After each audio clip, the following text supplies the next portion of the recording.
Something really unsettling is starting to surface around the conflict with Iran, and it's something that Americans should absolutely take seriously, regardless of your politics. According to complaints filed with a military watchdog group, some U.S. service members say that they've heard rhetoric from leadership suggesting that this war is connected to God's plan or biblical prophecy. Now, to be clear, the United States military is supposed to be secular. Service members come from every background, every religion, and many have no religion at all, and that's fine. So when language like that starts to creep into conversations about military conflict, it honestly raises serious concerns about whether religion is being mixed with government power in a way that it absolutely should not be. Because wars should be based on strategy and law, not religious interpretation. And at the same time, we're starting to see something else happening in American politics. Like phrases like Christ is King have increasingly become political slogans in some far right circles. Now, on its own, that phrase is just simply a religious statement that millions of Christians say sincerely, and that's okay.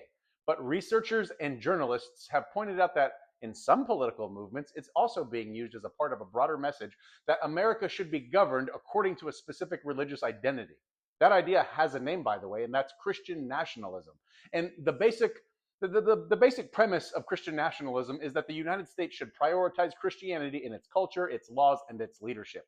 And that's kind of where things start to get complicated in a diverse country. And what's really interesting is that this rhetoric often shows up alongside two other issues that have dominated political debates lately: immigration policy and foreign policy toward Muslim majority countries. You'll often see these same political voices talking about, talking about protecting a Christian America while also pushing aggressive immigration restrictions and framing conflicts in the Middle East in religious terms. Now, I want to make clear that this doesn't mean every person who supports stricter immigration policies or military action believes that. But when religious language starts being used to frame geopolitical conflicts, it can absolutely blur the line between national security decisions and ideological narratives. And history shows that mixing those two things can have serious consequences. Listen, guys, the United States was founded on the idea that government and religion should remain separate for a reason. Not because religion is bad, but because government power combined with religious certainty can become incredibly dangerous. Think about it.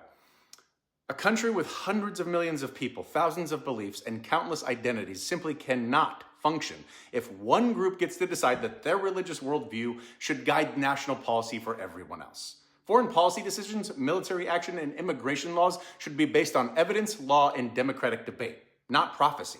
And when people start hearing language that sounds like war is part of a divine plan, that's exactly the moment all US citizens should be asking hard questions about where this country's headed.